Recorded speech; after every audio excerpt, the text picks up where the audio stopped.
ఒక మంత్రి అంటాడు, ఇదే హౌస్లో మేము చూసాం, పర్సెంటా ఆ పర్సెంటా తొందర ఎందుకు అని అవగాహన చేస్తాడు, అవహేళన చేస్తాడు. అవగాహన రాహిత్యంతో అవహేళన ఇక్కడే చూశా. ఆయన పోయాడు, ఇంకొక ఆయన వచ్చాడు. ఆయనకు టీఎంసీకి క్యూసెక్స్కి తేడా తెలియదు. ఆయన ఒక మంత్రి, నేర్చుకోవాలని ధ్యాస లేదు. సరే అవన్నీ నేను మాట్లాడకూడదు, మా సభ్యులు అయితే మాట్లాడుతున్నారు కానీ ఆయన నేను మాట్లాడకూడదు. నాకు సభ్యత ఉంది, మీరు కూడా అవసరం లేదు. ఇక్కడ ఈ హౌస్లో ఉందాతనాన్ని పాటిద్దాం, అక్కడి నుంచి చేస్తారు.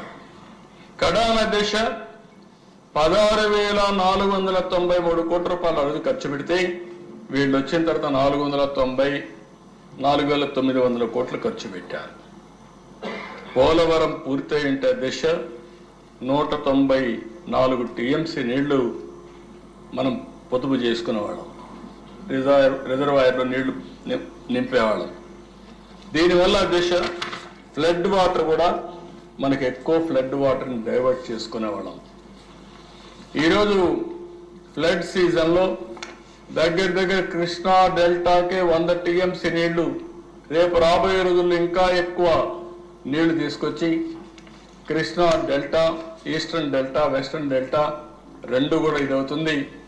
ఇంకో పక్కన ఏదైతే నాగార్జున రైట్ మెయిన్ కెనాల్ వరకు తీసుకుపోతే అక్కడ 150 టీఎంసీ నీళ్లు వాడుకునే పరిస్థితి వస్తుంది.